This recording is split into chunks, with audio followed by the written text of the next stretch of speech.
우리는 전통적으로 육과 영에 대한 분리된 생각을 가지고 있습니다. 영적인 것, 영은 선하고 좋은 것이라고 생각하고, 육적인 것은 악하고, 악하지까지는 안 하더라도 선하지 않고 중요하지 않다고 생각하는 경향이 있습니다. 그러다 보니까 우리의 육체의 연약함, 때로는 우리의 육체의 결함이나 우리의 육체가 병들어 가는 것, 이런 것들을 대수롭지 않게 생각하는 거죠. 이 썩어질 육체, 우리 이런 표현들 있잖아요. 어차피 썩어질 육신, 이 육신은 그렇게 중요하지 않고 우리의 영혼이 중요하다, 그렇게 생각하는 부분들이 있습니다. 저도 그런 생각들을 가지고 있었고요. 목회를 해가면서 세월이 지나고 여러분들이 한 분, 두 분 아파가니까 많은 생각을 하게 되었습니다. 여러분이 젊었을 때는 그렇지 않았는데 나이가 드니까 한 분, 두 분 병에 걸린다 이 말이죠. 그러니 생각이 많아졌습니다. 질병이 찾아오면, 우리의 몸이 연약해지면 삶의 질이 떨어집니다. 많은 시간을 치료하는데 허비하게 됩니다. 신앙생활에도 힘이 없어집니다. 내 몸이 아프니까 만사가 귀찮아지는 거죠. 그리고 우리가 얼마 전에 부흥회를 했잖아요. 부흥회를 하고 나서 제 마음 가운데 좀 후회가 생겼습니다. 왜 진작 이런 일에 관심을 갖지 않았을까? 성도들의 신앙, 그러니까 영적인 것이라고 생각되는 부분, 그 부분에만 관심을 가졌지, 성도들의 건강함, 이 육체의 건강함, 이런 부분에 대해서는 관심이 없었던 거죠. 많은 분들이 호전되고 좋아지는 모습을 보면서 조금 더 일찍 우리 교회가 이런 것을 했다면 얼마나 좋았을까? 더 아프기 전에, 더 병들기 전에 건강에 힘을 썼다면 얼마나 좋았을까? 그런 생각을 하게 되었습니다. 우리 옆 사람과 인사합시다. 건강하게 사십시오. 네. 우리의 육체도 동일하게 소중하고 중요합니다. 성경에서 육신을 따르지 말아라 할 때 그 육신은 우리의 몸뚱아리를 말하는 것이 아니고 육체의 소욕을 말하는 겁니다. 정확히 말하면 그 육체의 소욕이란 죄의 본성을 말하는 겁니다. 죄의 본성을 육체의 소욕이라고 표현을 한 거죠. 우리의 몸은 하나님이 주신 줄로 믿습니다. 하나님이 우리의 몸을 성전 삼으셨어요. 우리는 이 몸으로 하나님께 영광을 돌리는 겁니다. 오늘 본문에도 보면 온 영과 혼과 육이 흠없이 보존되기를 원한다. 영만 보존되는 것이 아니라 너희의 몸도 흠없이 보존되기를 원한다. 그렇게 기록한 것을 볼 수가 있습니다. 하나님이 사람을 지으시고요, 보시기에 심히 좋았다고 하셨어요. 하나님이 보실 때에 심히 좋은 존재로 우리를 만드셨습니다. 그러나 사람이 범죄함으로 우리의 그 아름다움은 무너졌습니다. 질병이 찾아오고 고통이 찾아오고 죽음도 찾아온 겁니다. 죄는 하나님의 뜻에서 벗어나는 것을 말하죠. 관역에서 빗나갔다라는 의미거든요. 하나님이 원하신 방향으로 가지 아니하고 곁길로 가는 것이 죄고, 그 죄는 하나님의 뜻에서 벗어나는 것은, 하나님의 방법에서 벗어나는 것은 질병과 고통과 죽음을 불러온다 하는 겁니다. 예수님이 이 땅에 오셔서 우리의 모든 죄와 저주를 짊어지고 십자가에서 죽으셨습니다.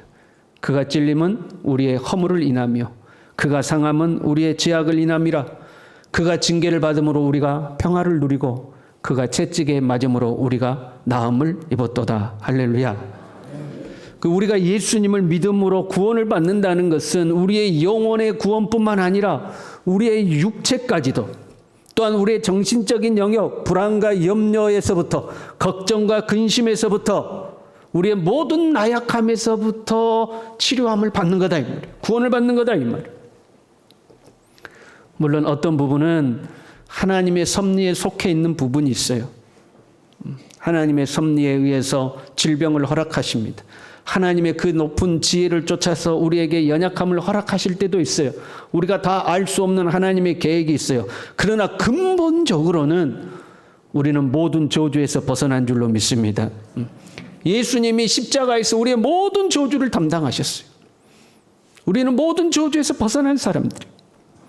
우리는 더 이상 죄의 종이 아닙니다. 우리는 더 이상 공중의 권세 잡은 자 마귀의 종이 아닙니다. 하나님의 백성, 하나님의 자녀가 된 줄로 믿습니다. 그리고 그 하나님의 백성들은 하나님의 백성으로서의 삶의 원리가 있다 이 말이에요. 우리는 그 원리대로 살아가야 돼. 더 이상 세상의 원리를 따르지 않고 하나님의 원리를 따라서 살아가야 돼요. 그 원리에서 벗어나는 것이 죄예요. 하나님의 원리에서 벗어나는 것이 죄죠. 하나님의 백성으로 새로운 삶의 원리를 따르지 않고 다시 옛 생활로 돌아간다면 그것이 죄요. 그로 말미암아 우리는 다시 저주 아래에 놓이게 되는 겁니다. 그래서 우리는 하나님이 정하신 삶의 원리를 따라 살아야 돼요. 지난주에 저는 교정 세미나를 다녀왔습니다. 그래서 기본적으로 교정하는 것을 배우고 이런저런 것들을 듣고 왔습니다. 그러면서 가르치시는 것이 뭐냐면 운동을 꾸준히 하지 않는 사람은 교정을 해주지 말아라. 운동을 꾸준히 하지 않는 사람은 교정 받을 때는 좋아진 듯 했다가 다시 원래로 돌아간다는 거예요. 운동을 꾸준히 해야 교정 받는 것이 유지가 되는데 원래로 돌아가요. 그럼 그런 사람들은 에이 교정 받아봐야 소용도 없더라 그런데요. 뭐 안 해놓고? 운동 안 해놓고. 운동은 새로운 삶의 방법이에요. 교정 받은 후에 우리가 살아가야 될 새로운 삶의 방법이죠. 과거의 습관을 반복하면 여러분 다시 아픈 거예요. 질병은 뭡니까? 더 이상 그렇게 살지 말라고 보내는 우리 몸의 신호입니다. 너 그렇게 사니까 내가 이렇게 아프잖아. 그러니까 더 이상 그렇게 살지 마. 그 신호를 보내는 게 질병이에요. 그런데 똑같은 삶을 반복하면 아무리 고쳐도 똑같은 질병이 다시 생긴다 이 말이에요. 그래서 삶의 습관을 고쳐야 합니다. 육체의 질병뿐만 아니에요. 여러분의 가정에 불화가 찾아왔습니까? 인간관계가 꼬였습니까? 내 마음에 평안이 없습니까? 염려와 걱정이 많습니까? 내 삶의 방식이 잘못되었다는 신호예요. 너 지금 뭔가 잘못 살아가고 있다. 이 신호가 우리의 삶에서 오는 겁니다. 그러면 삶을 고쳐야 하는 겁니다. 우리의 몸만 고치는 것이 아니라 나의 언어 습관이, 나의 말투죠. 내 말투가 상대방에게 상처를 줘요. 내 말투가 문제를 일으켜요. 그러면 그 말투를 고쳐야 합니다. 내 게으른 습관이 내 삶에 경제적 어려움을 가져와요. 그러면 그 습관을 고쳐야 합니다. 내 사치하는 습관이 내 삶에 문제를 가져옵니다. 고쳐야 합니다. 내 불평하고 원망하는 습관이 내 삶에 문제를 가지고 옵니다. 그러면 고쳐야 합니다. 고치지는 않고 문제가 없어지기를 바라며 그건 이치에 맞지 않는 거예요. 오늘 본문의 말씀은요. 항상 기뻐하라, 쉬지 말고 기도하라, 범사에 감사하라. 이는 그리스도 예수 안에서 너희를 향하신 하나님의 뜻이니라. 하나님의 뜻이라고 기록되어 있어요. 성경 전체를 통틀었어요. 하나님의 뜻이라는 단어가 쭉 등장하는데요. 대부분은 하나님의 뜻대로 사십시오. 하나님의 뜻을 행하십시오. 하나님의 뜻을 어기면 안 됩니다. 이런 표현들이에요. 이것이 하나님의 뜻이다. 네가 이렇게 하는 게 하나님의 뜻이다. 이 표현은 극히 드뭅니다. 항상 기뻐하라, 쉬지 말고 기도하라, 범사에 감사하라. 이것이 하나님의 뜻이다. 구체적으로 가르쳐 주잖아요. 4장 3절에는요. 하나님의 뜻은 이것이니 너희의 거룩함이니라. 분명하게 가르치죠. 이런 말씀이 몇 군데 없어요. 그 하나님의 뜻을 행함으로 어떻게 돼요? 우리의 온 영과 혼과 몸이 우리 주 예수 그리스도께서 강림하실 때에 흠없이 보존되는 것. 우리 같이 따라합시다. 항상 기뻐하라. 쉬지 말고 기도하라. 범사에 감사하라. 이것이 예수 그리스도를 구주로 영접하는 사람들의 새로운 삶의 원리인 거예요. 이렇게 살아야 돼. 이렇게 살면 어떻게 된다고요? 온 영과 혼과 육이 흠없이 보존된다는 거예요. 항상 기뻐하십시오. 이렇게 하세요. 항상 쉬지 말고 범사에 반복하고 있잖아요. 항상 쉬지 말고 범사에 동일한 의미예요. 같은 표현이죠. 그러니까 이건 무슨 말이냐면 우리의 삶의 원리, 우리의 삶의 반응, 우리의 삶의 태도, 우리의 삶의 자세해야 된다는 거예요. 항상 그래야 돼. 쉬지 말고 그래야 돼. 범사에 그래야 돼. 그냥 내 삶의 태도여야 된다는 거예요. 그럼 배고프면 어떻게 해요? 밥을 먹죠. 졸리면 어떻게 해요? 자죠. 목마르면 어떻게 해요? 배 아프면 어떻게 해요? 약 먹어요? 그 약 좋아하신 분들이요. 배 아프면 화장실 가야 돼. 그게 우리의 삶의 자연스러운 반응이 돼요. 배고프면? 목마르면? 항상? 쉬지 말고? 범사에? 그게 우리의 삶의 자연스러운 자세가 돼야 된다는 거예요. 배고프면 밥을 먹듯이 무슨 일이 있으면 어떻게 해야 돼요? 기뻐하라는 거예요. 그게 자연스러운 반응이 돼야 된다. 내 삶의 기본 자세가 되어야 되는 거예요. 그런데 우리의 반응을 보십시오. 기뻐하기보다는 짜증냅니다. 기뻐하기보다는 화를 내고 우울합니다. 기도하기보다는 염려합니다. 걱정합니다. 감사하기보다는 불평하고 원망합니다. 여러분 들녘에 나가서 일하시잖아요. 허리를 막 계속 하루 종일 구부리고 일했어요. 그럼 어떻게 되죠? 허리 아파요, 안 아파요? 아픈 게 정상이에요, 안 아픈 게 정상이에요? 아픈 게 정상이에요. 밭에 가서 하루 종일 쪼꾸리고 감자 캐고 고구마 캐고 있어요. 그럼 어디가 아파야 돼요? 어디가 아파야 돼요? 무릎이 아파야 정상이에요. 그렇잖아요, 여러분?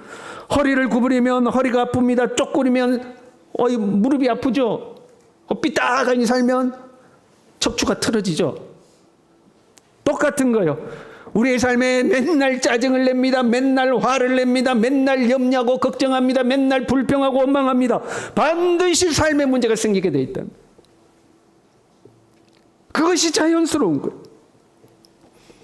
광야 이스라엘을 보십시오. 원망하고 불평하다 40년을 광야 생활을 했습니다.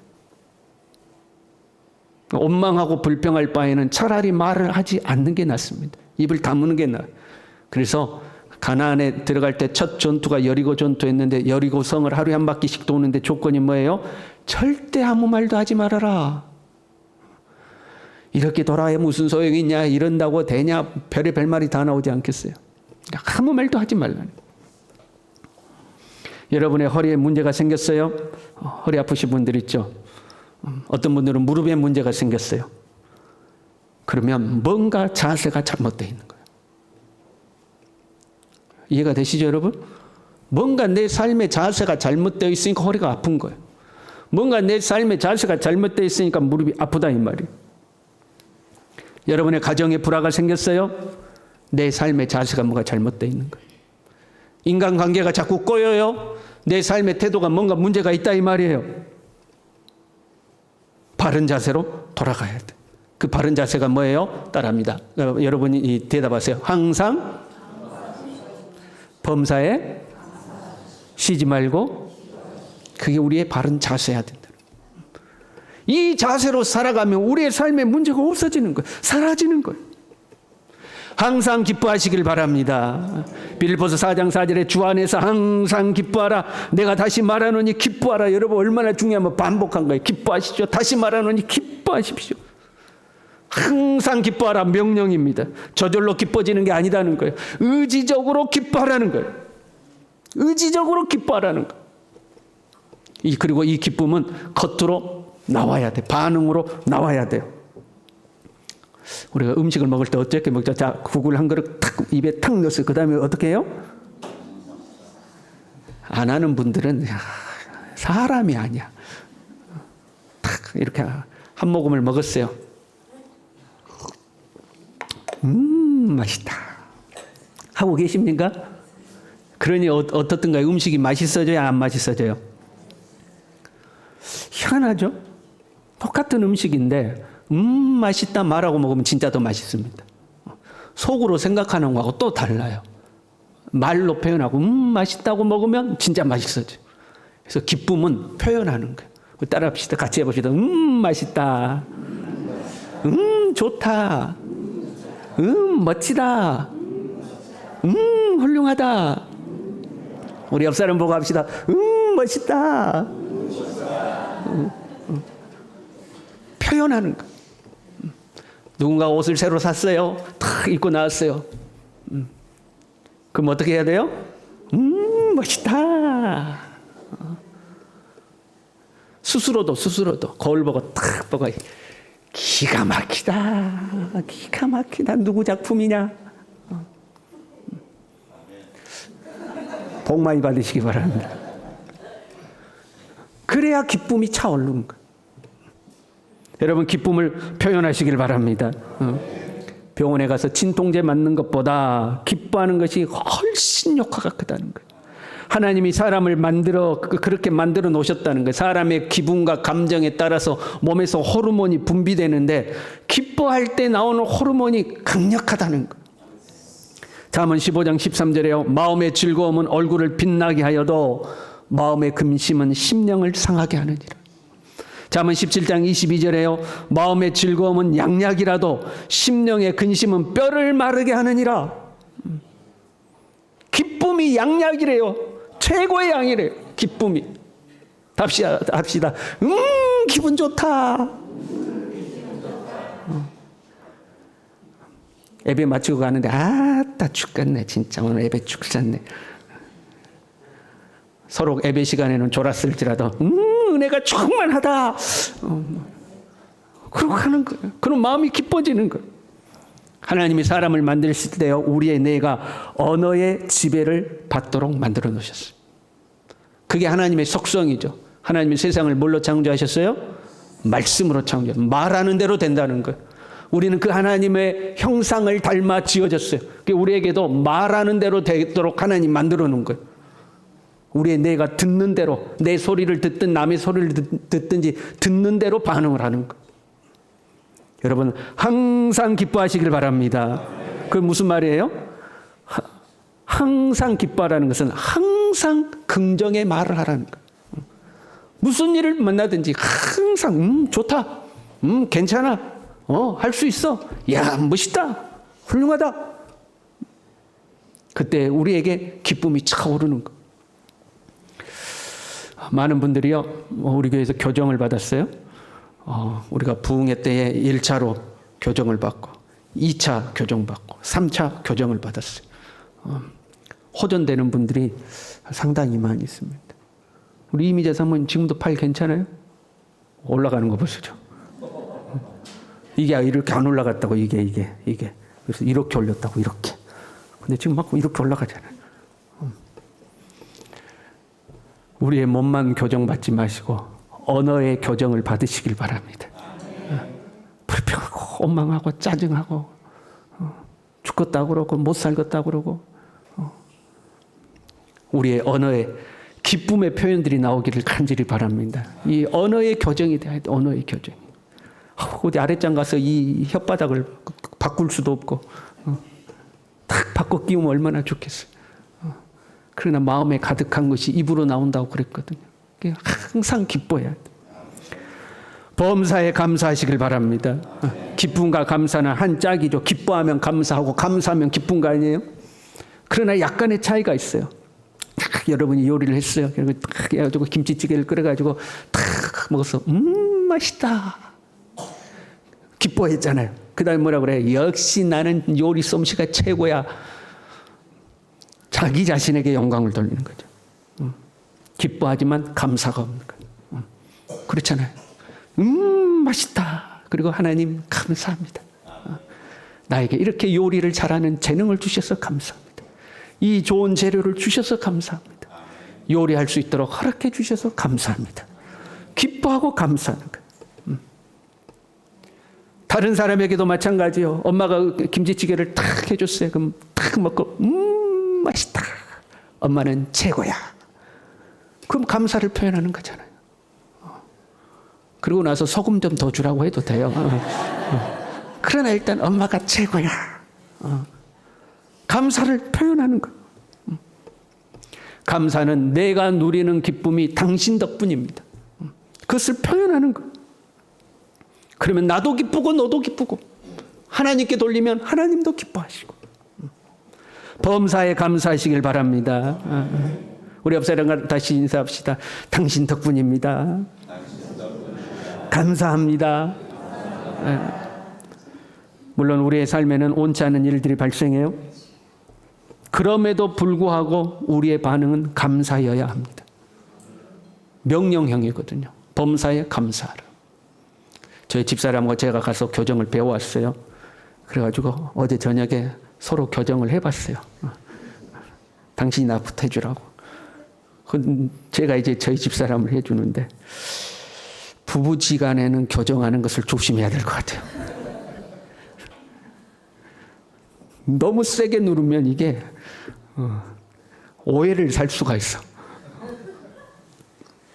근데 여러분 보세요. 교정할 때 아파요, 안 아파요? 너무 아파. 그걸 미리 알려줬어야 했는데 교정 받을 때 아픕니다. 아프고 그 교정 후에도 며칠 동안 주사 맞듯이 아플 수 있습니다. 그러나 거의 다 지나고 나면 몸이 좋아집니다. 알려줘야 되는데 그걸 못 알려줬어. 근데 아파. 으악, 아파. 그런데 왜 가만히 있어요? 아픈데도? 좋아질 걸 믿고 기다리고 있는 거잖아요. 교정 후에 내 몸에 통증이 남아있지만 이 통증이 지나고 나면 좋아질 것이다 믿고 기다리잖아요. 내 삶에 원치 않는 일이 생겨도 이 고통이 지나가고 나면 좋아질 걸 믿고 감사하시길 바랍니다. 그걸 믿고 감사하는 것. 범사에 감사하는 것. 비록 지금은 아프지만 하나님이 이 통증을 변하여 나를 강건케 하시고 내 삶을 회복시키실 것이다 믿고 감사하는 것. 우리가 기뻐하고 감사할 수 있는 것은 하나님을 신뢰하기 때문입니다. 어떤 삶의 문제가 있더라도 우리가 하나님의 방법대로 반응하면 하나님께서 우리의 모든 것을 회복하시고 온전케 하실 것을 우리는 믿는 것입니다. 그러나 우리가 하나님의 뜻대로 반응하지 않으면 우리의 삶이 교정이 안 되는 거예요. 하나님의 방법대로 반응해야 교정이 되는 겁니다. 하나님을 신뢰하는 것. 내 삶의 어떤 순간에도 하나님을 신뢰하는 것이 쉬지 말고 기도하는 겁니다. 우리가 예배당에 나와서 기도하는 것 중요해요. 시간을 정해서 기도하는 것 중요해요. 그러나 여러분 24시간 어떻게 쉬지 않고 기도합니까? 쉬지 말고 기도하라는 것은 감사와 기쁨의 근원에 하나님이 있어야 한다는 것을 의미하는 거예요. 우리의 모든 생각 속에 하나님이 존재하는 거예요. 내 삶에 힘든 일이 있던 기쁜 일이 있던 우리는 하나님을 생각하는 것. 지금 내가 어려운 순간을 지나고 있을지라도 쉬지 않고 초점을 하나님께 맞추는 거예요. 그리고 하나님께서 이루실 걸 믿고 기뻐하고 감사하는 거예요. 24절에요. 너희를 부르시는 이는 미쁘시니 그가 또한 이루시리라. 주님이 이루실 것을 믿음으로 그 주님을 끊임없이 바라보는 거예요. 그게 쉬지 않고 기도하는 거예요. 사랑하는 성도 여러분, 모두 건강하시길 바랍니다. 강건하시길 바랍니다. 어렵지 않아요. 하나님의 방법대로 사시면 됩니다. 항상 기뻐하십시오. 그는 자기 자신에 대한 태도입니다. 항상 기뻐하는 겁니다. 범사에 감사하는 겁니다. 그는 타인에 대한 태도입니다. 항상 감사하는 것.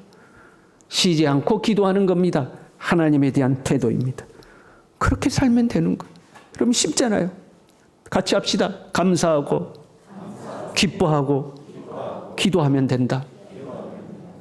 그렇게 살면 하나님이 우리의 삶을 보존하시는 거예요. 그리고 나서 성령의 감동과 가르침을 무시하지 말고 좋은 것은 취하고 악한 것은 버리고 그렇게 살면 강건해지는 거예요. 하나님의 은혜가 사람을 순식간에 변화시키는 경우가 있잖아요. 그걸 과학적으로 연구를 한 거예요. 어떻게 하나님의 은혜가 사람을 치료하는가? 하나님의 은혜가 찾아오면 우리 안에 있는 어두운 마음이 사라지는 거예요. 그리고 기쁨과 즐거움이 마음에 가득 차게 되는 거예요. 그러면 거기에 반응하는 우리의 호르몬과 저항력과 회복력과 치유력이 극대화가 되는 거예요. 그래서 성령이 역사하면 순식간에 그 사람이 병이 고쳐진다는 거예요. 우리의 마음 가운데 하나님의 나라가 이루어지면 순식간에 우리의 영과 혼과 육이 강건해진다는 거예요. 이 하나님의 은혜와 기쁨이 우리 안에 가득하길 바랍니다. 우리 모든 성도들 그렇게 강건하게 사시길 바랍니다. 천국의 기쁨으로 사시길 바랍니다. 우리 함께 찬양하겠습니다.